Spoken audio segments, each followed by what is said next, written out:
నరేంద్ర మోడీ గారు నమస్కారం. నా పేరు ప్రసాద్.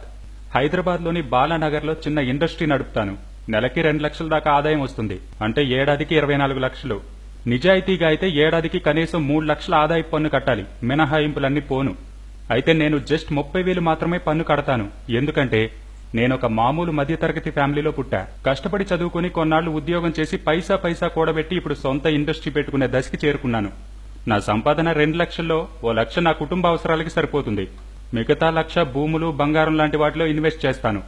నేను ఖర్చు పెట్టే 1 లక్ష రూపాయల్లో దాదాపు 30,000 పరోక్ష పన్నుల రూపంలో ప్రభుత్వం రాబట్టుకుంటోంది. కిరాణా సరుకుల దగ్గర నుంచి టీవీ, మొబైల్ దాకా ఏది కొన్నా 20 నుంచి 30% పన్ను. ఇక ఫ్రెండ్స్ తో మందు పార్టీ చేసుకుంటే 3,000 ఖర్చు. అయితే దాదాపు 60% ప్రభుత్వానికి పన్ను. కారుకి పెట్రోల్ కొట్టిస్తే లీటర్కి 30 రూపాయల పన్ను. కారు కొంటే అన్ని ట్యాక్సులు కలిపి ప్రభుత్వానికి 1,50,000 చెల్లించా. ఇంటి స్థలం కొంటే 1,00,000 రూపాయలు రిజిస్ట్రేషన్ కోసం కట్టా.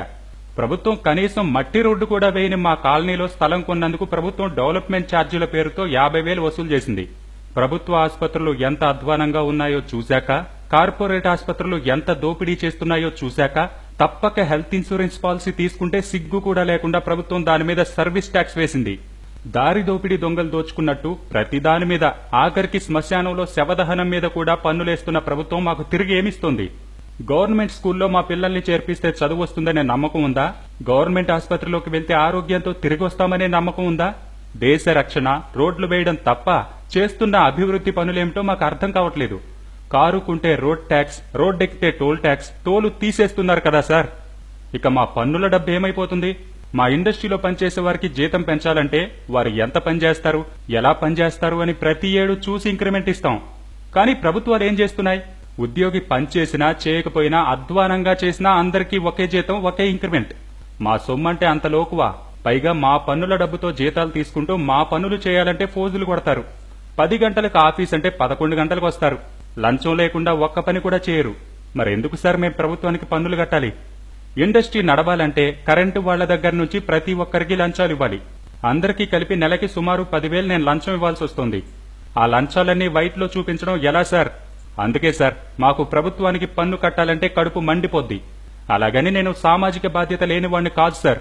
మీరు సైనిక నిధికి విరాళం ఇవ్వమంటే 10,000 ఇచ్చా. మా దగ్గరలో ఉన్న అనాథాశ్రమానికి ఏడాదికి 20,000 ఇస్తా.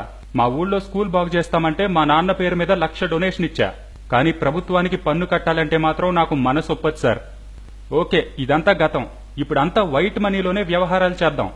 మీరు డిసైడ్ చేస్తారు కాబట్టి నా దగ్గర ఉన్న 10 లక్షల బ్లాక్ మనీకి 30% అంటే 3 లక్షలు కట్టి మొత్తం వైట్ మనీలోకి మార్చుకుంటా. కానీ రేపటి నుంచి నేను నెలకి 10,000 లంచం ఇవ్వకుండా పనులు అవుతాయనే గ్యారంటీ ఇస్తారా?